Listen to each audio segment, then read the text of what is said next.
সিলেট শহরে কোটা সংস্কার আন্দোলনকারীদের পূর্বঘোষিত মার্চ ফর জাস্টিস কর্মসূচিতে পুলিশ সাউন্ড গ্রেনেড, কাঁদানে গ্যাস ও টিয়ার সেল নিক্ষেপ করেছে।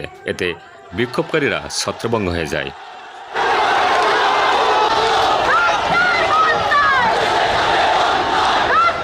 বুধবার বেলা 1:10 নগরীর সুবিধবাজার পয়েন্ট ও পুলিশ লাইন সড়কের মাঝামাঝি সিলেট প্রেস ক্লাবের সামনে এ ঘটনা ঘটে বলে শিক্ষার্থীরা জানান। এ ঘটনায় 20 জন আহত হয়েছেন বলে প্রাথমিকভাবে জানা গেছে। গুরুতর আহত অবস্থায় একজনকে রাগিব রাবেয়া মেডিকেল কলেজ হাসপাতালে ভর্তি করা হয়েছে।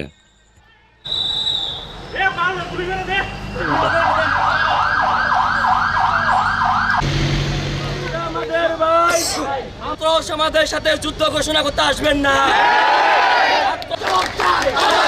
শিক্ষার্থীরা জানান, বেলা 1:45টার দিকে সুবিধবাজার পয়েন্ট থেকে 3 থেকে 4 হাজার শিক্ষার্থী মিছিল করে এগিয়ে যাচ্ছিলেন। এ সময় পুলিশ ব্যারিকেড দিলে 15 মিনিট পর শিক্ষার্থীরা তা ভেঙে সামনে এগিয়ে যান।